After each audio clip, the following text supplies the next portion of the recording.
दोस्तों, मुझे एक बात समझ में नहीं आती कि इस मुल्क में कुछ लोगों को रोते रहने की आदत क्यों पड़ गई है। आइए मैं समझाता हूँ।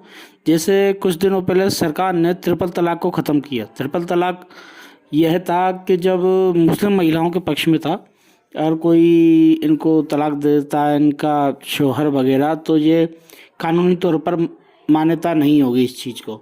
लेकिन इससे इनके समाज में लोगों को तकलीफ हुई, जो लोग विरोध प्रदर्शन करने खड़े हो गए।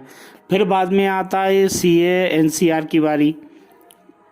जो कानून था, इसका मतलब ये था कि जो लोग जो गैर हिंदू अपने देश के बाहर रह रहे हैं, जैसे जिनका प्रताड़ित किया जा रहा है पाकिस्तान में, बांग्लादेश में, जो हिंदू माइनॉरिटी में हैं, उनको इंडिया शरण देगा।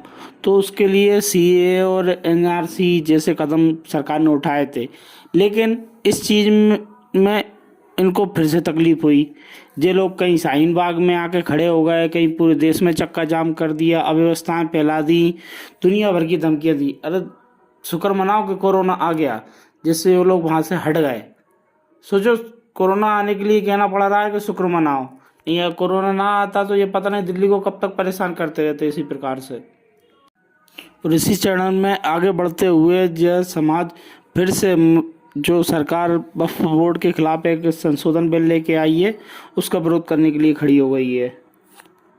इसी वक्फ बोर्ड के विरोध में कुछ पार्टियों, टीएमसी, आम आदमी पार्टी, कांग्रेस वगैरह, इन सब ने मिलकर जंतर मंतर पर धरना दिया और एक प्रकार से धमकी दी कि अगर इस संशोधन बिल को पास कराने की धमकी दी तो हम किसी भी हद तक चले जाएंगे, फलाना ढिमका।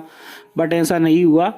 संसद में कल वोटिंग हुई, 288 और 232 के हिसाब से, मतलब 288 पक्ष में वोट दिए गए और 232 विपक्ष में वोट पड़े। जो विपक्षी पार्टियों ने विपक्ष में वोट डाले, तो क्लियर एक भाई साहब ने बोल दिया कि ये इस बिल को कोई नहीं मानेगा, माइनॉरिटी इस बिल को स्वीकार नहीं करेगी। तो अपने देश के श्री गृह मंत्री अमित शाह जी खड़े हुए और उन्होंने कह दिया है कि यह देश का कानून है, मानना तो पड़ेगा, देश में रहना है।